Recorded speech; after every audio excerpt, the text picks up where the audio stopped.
박수 하나 드릴게요. 네. 아버지의 부도로 많은 것을 잃었습니다.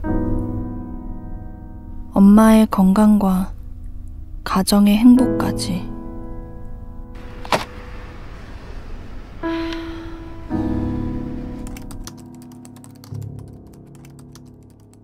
저도 새로운 희망을 품을 수 있을까요?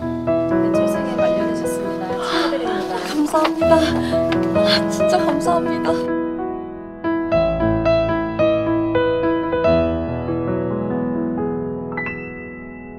노동자들의 숨겨진 권리찾기 프로젝트 잡학다시기 잡 JOB 꼭 이걸 얘기를 해달라고 또 우리 프로듀서가 꼭 얘기를 했습니다.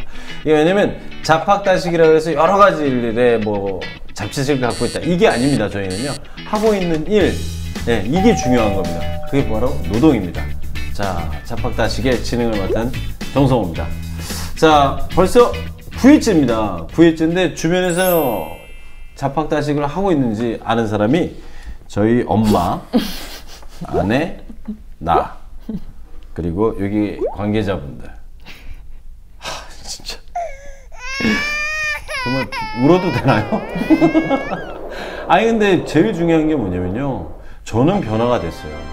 제가 정말 노동에 대해서 아는 것도 없었고 뭐 노동자라고 생각해 본 적도 없고 노동절이 근로자의 날이 아니라는 거, 노동절이 맞다는 것도 여기 와서 알게 됐어요. 근데 어디 가서 노동에 관한 이야기를 할 때 제가 제일 많이 알고 있어요. 왜? 이 프로그램을 하면서 얻은 게 바로 그겁니다. 저는 깜짝 놀랐습니다. 아 진짜 로또에 되면은 여러분들이 안 찾겠습니까? 당연히 다 찾지. 로또가 된 줄 모르니까 못 찾는 거예요. 이 로또라는 게 다른 게 아닙니다. 여러분들의 권리 자체가 로또라고 생각을 합니다. 자, 오늘 이런 권리를 찾아주기 위해서 함께 하시는 두 분을 먼저 소개하도록 하겠습니다. 서울대학교 노동조합 박경득 사무국장님 자리하셨습니다. 안녕하세요. 안녕하세요.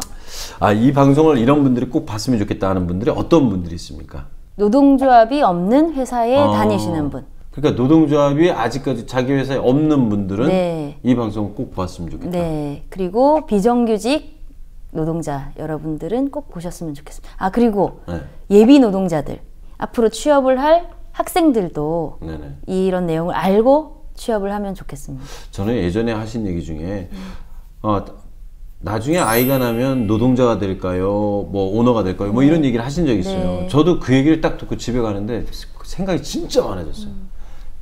100% 노동자가 될 텐데. 그렇죠. 지금 우리는 몰라도 돼요. 이렇게 생각하면서 살잖아요. 네. 우리 권리? 그래, 결국 못 찾아도 된다. 하지만 우리 아이가 못 찾으면 나는 그냥 핏줄이 쓸 거야. 아, 그렇죠. 네, 맞습니다. 진짜요? 네. 그래서 아이들에게 꼭 가르쳐 줘야 되는 내용이죠. 아이들이 노동자가 될 거다 이렇게 생각하면 부모님들이 굉장히 우울해 하시는데요. 노동자가 되는 게 우울한 일이 아니고요. 그 뭐 노동자라고 해서 인식이 이제 옛날에 나빴으니까 그런 건데 전원이 박사인 노동조합도 있고요. 그러니까 억대 연봉 노동조합도 있어서 네네. 노동자라는 거는 그냥 세상을 위해서 필요한 일을 하는 모든 사람이 노동자니까 노동조합은 다 해야 돼요, 우리 아이들은. 저는 그래서 모든 분들이 노동자라는 생각을 갖고 이 방송을 꼭 봐주셨으면 하는 바람이 있습니다. 또 오랜만에 반가운 얼굴이 오셨습니다. 아, 민주노총 법률원의 조혜진 변호사님, 안녕하세요. 안녕하세요. 아, 그동안 바쁘셨죠? 네, 바빴습니다. 여기 오는 게 바빠요? 아니면 안 오는 게 바빠요? 사실이요. 그냥 비슷한 것 같아요. 그래, 하는 일은? 네. 하는 양은? 네. 아, 그러면 사장 대표님이 여기를 보낼 때 일을 좀 적게 주는 편이고. 아니요, 그런 날은 이제 주말에 나가죠. 아, 주말에 악덕업주네. 그런 분을 모시고 내가 어제까지 방송을 했다는 게 진짜 악덕이에요, 악덕. 그러면. 네, 그렇습니다. 갑질 할 말이 많아요. 자, 그렇다면 9회 본격적인 주제를 소개하도록 하겠습니다. 제대로 이렇게 전화해서 제대로 말해. 열리더니 지금 마치 폭행을 가하는 듯한 모습이 보입니다. 탱크탑에 짧은 치마를 입은 채 춤을 추는 여성들. 이들이 겪은 갑질은 이게 다가 아니었습니다. 진짜 이것들이 진짜 장난치는 것도 아니고. 직원에게 반말을 하며 강하게 다그치기도 합니다. 갑질 행태를 연속 보도해드리고 있습니다. 주먹으로 얼굴을 마구 때립니다. 설계도면 뭉치를 빼앗아 바닥에 집어 던집니다. 지금 내 기분이 그래. 어이가 없네. 야, 참 이게 지금 뭐 방송에서 여러분들 뭐 전 세계적으로 정말 창피한 일입니다. 우리나라. 네. 이게 해외 토픽에도 나오고. 그러니까요. 네? 이런 걸로 막 대한민국이 소개되는. 아니 지금 뭐 빌보드 차트 1위부터 대기하는 방탄소년단들이 전 세계를 휩쓸고 있고 그런 상황에서 우리나라 갑질이 전 세계를 자, 이거 창피하네요. 그렇게 당하는 우리가 쉽게 얘기하는 뉴스 무슨 뭐 타이틀에 쓰이는 갑질, 갑질 이 네. 뜻은 뭡니까? 정확하게 갑질. 이게 원래는 갑이가, 이렇게 계약서를 써보시면 항상 나오잖아요. 갑 누구, 을 누구. 그렇죠, 그렇죠. 네. 계약서에는 네네. 무조건 써야 되죠. 갑을 이렇게 근로계약서에 나오잖아요. 그렇게 돼 있어요. 네, 맞아요, 맞아요. 사장님은 갑이고 네. 노동자는 을이라고 딱 표시를 해놓죠. 우리가 얘기할 때는 돈 주는 사람은 갑이고 받는 그렇죠. 사람은 을이고. 네네네. 그래서 그때 이제 돈 주는 사람이 하는 부당한 행위가 갑질로 정의될 수 있지 않을까. 아, 그러네요. 쉽게 생각하면 돈 주는 사람이 행하는 부당한 행위. 갑질이란 단어를 네네. 그 뉴욕타임즈에서 소개하면서 뭐 영어로 번역할 수 있을 거 아니에요. 네네. 이게 보통의 일이면. 근데 번역을 못하고 그냥 갑질로 썼잖아요. 발음 나는 대로. 갑질. 그렇게 하면서 대한민국이 아주 특수한 문화로 소개를 해버리니까 못된 걸로. 이상한 나라가 돼버린 거죠 지금. 야, 이거 미개 국가도 아니고. 그렇죠. 그러면서 그거를 이제 설명을 했어요. 옛날 봉건 영주 시대 때 영주가 그 농노 노예들한테 하는 것처럼 경영진이 직원들에게 하는 행위라고 했는데 그 봉건 영주라는 게 그때의 노예는 자기 소유물이거든요. 그렇죠. 뭐 때려도 되고 뭐 재판 이런 게 없이 죽여도 되고 내 거니까. 그냥 소유물이니까. 네.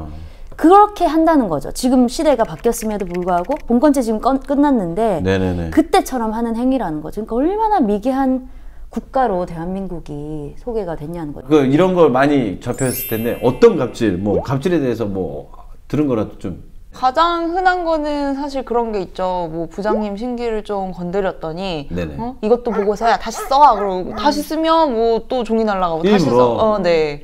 그러니까 뭐가 잘못됐다 이런 걸 알려주지도 않고 그냥 이제 다시 써와. 이것밖에 못해? 뭐가 잘못했는지 몰라? 이런 식으로 약간 감정적으로 대응하는 갑질이 가장 흔하죠. 사실. 감정적인 갑질. 근데 그런 분들은 꼭 나중에 하는 얘기가 그거잖아요. 이렇게 하면 너가 강해질 줄 알아. 너 잘 되라고. 내 일부러 그러는 거야. 너 막 관심도 없으면 그러지 않을 거야. 그렇죠. 관심 있어서 하는 거다. 관심 있어서 너를 키우기 위해서. 관심을 좀 꺼주셔야 되는데. 근데 이게 직장인 대상으로 한 뭐 조사가 있다면서요? 정말 많으신 분들이 직장 갑질을 경험을 했고 그 직장 갑질 119 이런 활동을 하면서 이제 직장 내에서 갑질을 얼마나 경험했냐라고 했더니 거의 80% 가까운 직장인 분들이 자기는 갑질을 한 번 정도는 경험해봤다. 이걸 당해봤다는 사람들이 거의 80%. 네, 76% 정도? 본인들이 당한 갑질이 있는지 궁금합니다. 뭐 소소하게는 진짜 밥 먹는 문제부터 휴가 사용할 때 이럴 때 못 사용하게 한다든지 그리고 개인 시간에 주말에 뭐 자기가 등산 가는데 같이 가야 된다. 등산 또 문제예요. 병원에는 이제 간호사들은 수간호사가 백화점 가는데도 따라가야 되고 네네네. 뭐 제가 겪은 거는 뭐 본인이 무슨 음식을 좋아하는데 그거를 싸와라. 아예 싸와라? 네, 뭐 시금치 나물을 좋아하는 진짜 그 수간호사가 있었어요. 그래서 결국 노동조합이 문제 제기해서 바꿨는데 그런 음식을 싸와라, 뭐 출근할 때 픽업해라 그런 게 많고 또 가장 많은 건 술자리에서 이제 진짜 술자리 가기 싫은데 회식 자리에 1차, 2차, 3차까지 같이 남아 있어야 되는 거 그런 문제들이 많이 있죠. 또 그런 경우를 당한 적 있습니까? 일전에 저희 상사분이 이미 나오셔서 수많은 고백을 하시는 걸 제가 들었습니다. 제가 굳이 제 입으로 얘기하지 않아도 수많은 고백을 본인 입으로 하셨기 때문에. 엄밀 원장님, 네. 예, 지난 회에 나오셔가지고 일이 많은 게 좋다 이렇게 얘기를. 본인은 일이 많은 게 좋다. 네, 저는 그렇게 생각하지 않아요.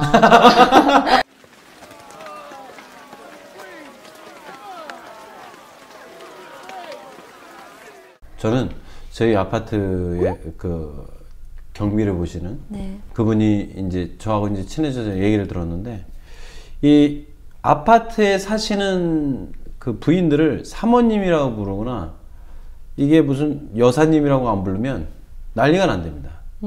그냥 아줌마. 예, 어이 아주머니, 저기 아주머니 이랬다가 1시간을 무릎 꿇고 있었대요. 이게 말이나 되는 소리입니까? 저는 들으면서 아니 그만두세요 차라리 이게 뭐 하는 짓입니까? 이런 얘기가 나왔다니까요. 그러면 뭐 어떻게 방법을 고소를 해야죠. 그게 사람이 사는 모습이 아니잖아요. 그랬더니 아유 그래도 직장 있는 게 어디예요? 이거 얘기 못 합니다. 저 얘기하지 마세요. 저 잘립니다. 네, 맞아요. 이 얘기를 하시는 거예요. 네. 그래서 와 이건 진짜 어르신 할 게 아니다. 선생님 말이 됩니까? 아니 같은 아파트에 어떤 사람은 그냥 살 수도 있고 일을 할 수도 있는 건데 같은 급이 그걸 갖고 사모님 뭐 여사님이라고 안 했다고 무릎을 꿇으라고 얘기를 하는 건 뭡니까? 이건 진짜 진짜 말도 안 되는 얘기입니다. 근데 그렇게 이제 당했을 때 문제제기 못하는 게 고용 문제잖아요. 네. 그러니까 이 아까 얘기한 작은 갑질부터 큰 갑질까지 그런 걸 당하고만 있어야 되는 게 인사권을 갖고 있으니까 해고나 뭐 승진에 대해서 다 경영자들이 그런 권한을 독점하고 있고 그게 민주적으로 운영 안 되니까 갑질을 당해도 어쩔 수 없는 거죠. 등산을 안 따라가고 싶어도 안 따라가면 승진에서 밀리고 성과급에서 밀리고 또 심지어는 그렇게 고용에 문제가 생기니까 이 갑질을 근절하는 게 진짜 힘든 일이죠. 저는 지금 얘기를 하면서 사실 뭐 사연 얘기도 듣기도 전에 지금 이제 사무국장님 얼추 이제 그런 얘기를 많이 알지만 변호사님한테는 그런 경우가 그러니까 내용이 많이 안 들어온 걸 보고 그런 생각을 했어요. 다 참고 살고 있구나. 그렇죠. 그러니까 이게 소송으로 문제 삼기는 좀 어려운 측면이 있어요. 그러니까 뒤에 가서 말씀을 드리기는 하겠지만 네, 약간 개인적인 어떤 불편함도 있고 근데 내가 이걸 참지 않으면 당장에 나는 잘릴 것 같고 근데 취업은 어렵고 약간 이런 문제들이 좀 복합적으로 작용을 하고 있지 않나. 그거를 또 사용자들은 너무 잘 알고 너무 잘 이용을 하고 있고요. 그러니까 법의 문제도 있지만 이게 문화인 거죠. 조직 문화. 이 갑질의 문화가 있다 보니까 이게 법적으로 뭐 이렇게 탁 진짜 모자르듯이 처벌을 하기에도 그리고 약간 그런 게 있죠. 뭐 여태까지 우리 잘 지내는데 왜 너 혼자 그래? 뭐 약간 이런 식으로 맞네. 무마하고 넘어가는 경우도 있고. 맞네. 이거 선배들이 하는 얘기였어. 야, 네가 괜히 들어와서 물 뿌리지 마. 우리 다 버텼어. 이거. 정말 이런 답답한 사연 많이 와 있습니다. 그 중에 첫 번째 사연. 정말 우리나라에만 있는 아까 영어로 갑질이요. 네. 갑질. 참 창피한 단어입니다. 독특한 기업 문화 갑질. 우리 노동자들은 어떠한 상황에 놓여 있는지 사연을 만나보도록 하겠습니다.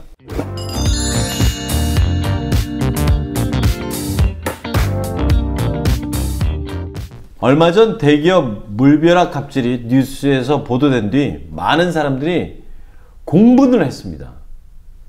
하지만 전 회사를 다닌 지난 5년간 매일같이 그런 갑질을 당했습니다. 사장님은 회사 내에선 왕처럼 군림을 하십니다. 개인적인 잡심부름을 회사 직원에게 시키는 것은 기본이고 결제서류가 마음에 들지 않으면 인격 모독을 하며 고함을 치고 심한 욕설을 하며 음료수를 얼굴에 뿌리는 일도 서슴없이 합니다. 지난해에는 부장급 직원에게 재떨이를 던진 일도 있었습니다. 그러다 보니 완벽한 결제 서류를 위해 야근에 밤샘 근무를 하는 직원도 생겨났습니다. 물론 추가 수당 같은 건 꿈도 못 꾸고요. 이런 일들이 매일같이 벌어지지만 직원 50명이 미만인 작은 회사에선 폭로하는 즉시 누군지 짐작이 가기 때문에 50명이니까 따져서 물어보겠죠. 뒷조사를 하겠죠. 누구도 선뜻 나서지 않았습니다. 설령 누군가 용기를 낸다고 해도 저희 같은 작은 회사엔 아무도 관심이 없습니다.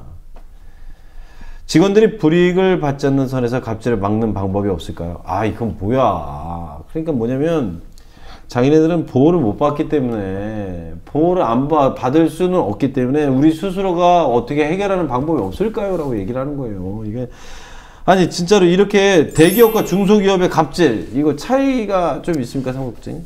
근데 갑질은 대기업 중소기업 다 있어요. 대기업은 이제 대한항공 오너는 워낙 특이한 케이스였고 네네. 대기업에서는 꼭 사장이 아니라도 진짜 대리만 돼도 사원에게 갑질하고 또 과장이 대리에게 갑질하고 부장이 과장에게 갑질하고 층층 시야 다 갑질이 있는 거죠. 피라미드 갑질. 내리 갑질. 네네. 내리 갑질이요. 내리 정말 창피합니다. 갑질을 내려주는 거예요? 드라마에 나오잖아요. 사장님한테 깨지고 오면 부장님이 딱 와서 과장 부르고 과장이 다시 대리 부르고 아 옛날에 그 꽁트도 있었긴 했는데 그쵸, 그런 거 있죠. 점점 더 더해지는 이제 벌이 점점 더해지는 걸 받고 마지막에 이제 평사오는 어마어마한 일이 벌어지는 거. 근데 이게 그냥 코미디로 하는 것뿐이지. 솔직히 이거를 화매 투고 자기가 무슨 갑자기 갑이 되고 을이 됐다가 을이 또 갑이 되고 또 을이 됐다가 아 이게 근데 이게 중소기업은 아예 이름도 모르기 때문에 힘을 실을 수 없다는 거죠. 그러니까 사람들마저도 관심이 없다. 그렇죠. 그러니까 여론화를 해서 사실 대한항공 같은 경우에 뭐 대한항공, 뭐 롯데, 삼성 이렇게 알려진 데라고 하면 뭐 우리 이거 SNS에 올릴 거예요 라고 하는 것 자체만으로도 큰 타격이라는 거지. 브랜드 이미지에 타격이 갈 수가 있지만 뭐 예를 들어서 뭐 정성실업 올려도 그게 막 정말 말도 안 되게 자극적이거나 이런 내용이 아니면 그냥 요즘엔 다 그래요 라는 식으로밖에 넘어가지 않지. 아니 법적으로도 안 움직이나요? 그러니까 그게 법적으로 직장 내 괴롭힘이라는 걸 건드릴 수 있는 법이 없어요. 법이 없죠. 지금 여기서도 보면 뭐 음료를 뿌리거나 재떨이를 던진 일 이런 거는 형법상 폭행이거든요. 그러니까 대한항공 그때도 문제가 됐던 게 광고회사 직원한테 이제 물병을 던졌냐, 물병을 던졌다, 그게 폭행이다라고만 했지. 뭐 이게 뭐 그 둘째 따님분이 뭐 직장 내 갑질을 했다, 직장 내 괴롭혔다 이런 걸로 죄가 아니에요? 문제 삼고 있지 않잖아요. 언론에도 나오고 있지 않고. 거죠. 그냥 예의상 도의상 그건 잘못된 행동을 했다 그 정도입니까? 네, 그러니까 법적으로 아직 어디까지가 괴롭힘의 범위냐 이것도 명확하게 나와 있지가 않아요. 근데 물에 맞았어요. 물에 뿌린 거나 이런 거는 폭행이 될 수 있죠. 아 폭행이에요? 물이 그렇게 세게 안 쳤어요? 네, 그 형법상 판례가 뭐가 있냐면 사람 옆에서 너무 크게 소리를 지른 거예요. 뭐 확성기나 이런 걸로. 그렇게 크게 소리를 지른 것도 폭행이라고 봐요. 여기서도 이제 음료를 얼굴에 뿌린 거 기분이 나쁘죠. 그리고 내 신체에 어떤 외부의 영향력이 있는 거잖아요. 재떨이를 던진 거는 당연하고. 인격모독. 네. 그런 부분은 뭐 형법상 문제가 되는 부분이 있으면 문제를 삼을 수 있지만 그냥 단순히 뭐 사장님이 나한테 보고서를 써오라고 했는데 보고서가 마음에 안 든다고 종이를 허공에 던졌다. 그러면 기분이 굉장히 나쁘고 그거를 계속 반복하면 더 기분이 나쁘지만 그것만 가지고 아직 문제를 삼을 수는 없다라는 거죠. 그럼 계속 던지겠네. 이건 진짜 갑질이야. 이런 기준이 없잖아요. 그러니까 회사 안에라든지 일하면서 이런 거는 갑질이다 하는 거를 좀 알려주셔야 될 것 같아요. 그러니까 이러면 갑질인 거예요. 애매하고 잘 모르겠는데 나는 원치 않고 원래 나의 일이 아닌데 해야 되면 갑질인 거죠. 그 동방신기 방탄소년단 그 공연 그거 하는 건 많아요, 갑질. 그 부서장의 자녀들이 맞아요 들어봤어요. 밤 12시에 그거 딱 표 오픈할 때 전부 다 해서 이걸 성공해 오는 직원은 팬들이 하는 게 아니라 맞아. 직원들이 다 하고 있는 거야? 그걸 해서 성공했다 그러면은 한 1년 동안 예쁨 받는 거예요. 성공하면 난리 나겠네. 난리 나는 거죠. 그러니까 그거 다 PC방에 앉아서 하고 있는 거죠. 여러분 손 들어보세요. 내 얘기다. 이거 보시는 분들 내 얘기다 손 들어보세요. 여러분 이거 갑질이래요. 이거 갑질을 이렇게 당하는 거 알잖아요. 그러면 이거 당했을 때 어떻게 해야 돼요? 뭐 일단은 아까 말씀드린 것처럼 이게 법률적으로 지금 입법이 논의되고는 있어요. 이런 것도 이제 근절할 수 있도록 직장 내 괴롭힘은 이런 것이고 이런 거를 더 이상 하지 못하게 하고 이런 걸 했을 때 책임을 묻도록 하자라는 법안을 만들자라는 논의는 되고 있는데 안타깝게도 아직까지 그 법이 있지는 않아서 일단은 가장 좋은 거는 그래도 뭐 녹음이라든지 녹화라든지 사진을 찍어 놓는 게 가장 중요하죠. 이번에 대한항공 사태 때도 그렇죠. 증언들이 제일 중요하다 해서 증언도 그렇고 멀리서 찍은 그 동영상을 이럴 때 쓰일 거라고 누가 생각을 했겠어요. 그 당시에는 이제 좀 충격적이니까 본인도 찍었겠지만 이게 나중에 가서는 문제가 될 수 있는 행위다라는 게 밝혀지면 그게 증거로 사용될 수 있으니까 그렇게 되고 일단 당장의 어떤 법적인 책임을 묻지 못한다 하더라도 이렇게 여론화를 통해서 외부적인 어떤 자정작용을 기대해 볼 수 있을 만한 문제도 있을 것 같고 아니면 역시 가장 좋은 것은 노동조합을 찾아가거나 없다면 노동조합을 설립해서 다 같이 이야기를 해야죠. 그러니까 나 혼자 겪고 있는 개인적인 내가 너무 예민해서 혼자 이렇게 불편하게 느끼나?가 아니라 나도 느끼고 너도 느끼고 우리 모두가 느끼는 잘못된 직장 내 문화다라는 거를 같이 이야기하는 게 가장 좋은 것 같아요. 근데 이 분도 그렇고 저도 그렇고 지금 방송을 보는 시청자분들도 어떻게 하면 불이익을 본인이 받지 않고 이 갑질에 대해서 벗어날 수 있을까가 가장 큰 해결 방법이거든요. 어떻게 있을까요? 그 한 건 한 건을 대응하기는 쉽지 않아요. 왜냐하면 그 개별 건은 피해자가 나서야 되잖아요. 그러면 불이익을 사실 당할 수밖에 없습니다. 찍히기 때문에. 그래서 노동조합이 있는 곳은 노동조합이 설문조사를 해요. 직장 내 괴롭힘, 요즘엔 또 태움이라는 말도 쓰잖아요. 설문조사를 해요? 네네. 태움이나 괴롭힘을 경험한 적이 있느냐, 사례가 어떠냐, 이렇게 설문조사를 하고, 그러니까 전체를 보고 해결을 하는 거죠. 그래서 이 건을 이제 용기 있게 제기하는 분들의 그런 사건은 해결할 수 있는데, 보통은, 저는 그래요. 노동조합에서 앞으로 이런 일이 일어나지 않는 그런 조직 문화를 만드는 것, 문화를 바꾸는 것, 이게 진짜 해결책이다. 그러니까 이걸 어떻게 바꿔야 되냐고요. 이걸 어떻게. 아니, 지금 대한항공이 그렇게 되면서도 엄청나게 사회적인 영향이 변화가 있죠. 있어요. 왜냐하면 당한 사람도 야 저거 우리 회사도 저런데? 그걸 이제 가해자 입장에 있었던 사람들도 그 대한항공 오너의 상황을 보면서 정말 한순간에 갈 수 있구나. 절대 그러면 안 된다. 네, 그런 게 미친 영향이 크죠. 파급 효과가 큽니다. 맞아요. 그러니까 한 명이 문제 제기를 하면 그 사람이 특정될 수 있고 그 사람이 혼자 불이익을 감내할 수 있는데, 여럿이 문제를 제기하면 이게 특정 한 사람의 문제라고 특정 지어서 그 사람한테 보복을 가하기도 어렵고, 이거를 개선해 나가지 않으면 이 사람들이 앞으로 계속적으로 문제를 제기하겠구나라는 문제의식을 좀 갖게 되겠죠. 그래서 지금 그러니까 광화문에서 뭐 뿐만 아니라 여기저기에서 그렇게 가면을 쓰시고 대한항공에 대해서 막 이렇게 탄압 규제를 하잖아요. 뭐 탄압하고 뭐 이걸 뭐 진상 규명해달라 얘기를 하고 있는데, 사람들은 또 그걸 보면서 그거에 대해서 동조를 하는 사람도 있고, 그거 물 뿌린 것 같고 너무한 거 아니야? 이런 사람들도 있단 말이에요. 그 내용을 모르니까. 그렇기 때문에 이제 더 망설이는 거예요. 제가 봤을 때는. 그렇지 않을까요? 그럴 수 있죠. 그러니까 저게 다들 저러지 않나 라는 게 이제 인권의식이 낮은 수준인 거죠. 근데 우리나라의 인권의식 계속 성장하고 있고, 지금 대한항공 건이 어떻게 해결되느냐가 많은 회사의 직장 문화의 중요한 그 변화의 밑거름이 될 것 같아요. 그래서 어쨌든 지금 말씀하시는 게 공론화를 시켜서 사람들에게 알리면 그나마 자기 혼자 끙끙 앓는 것보다 더 피해를 덜 받고 개선이 될 것이다. 그렇죠. 알겠습니다. 자, 그렇다면 두 번째 사연을 보도록 하겠습니다. 정성의 자팍다시, 오늘은요, 지금은 갑질 시대. 정말 타이틀 자체가 창피합니다. 네.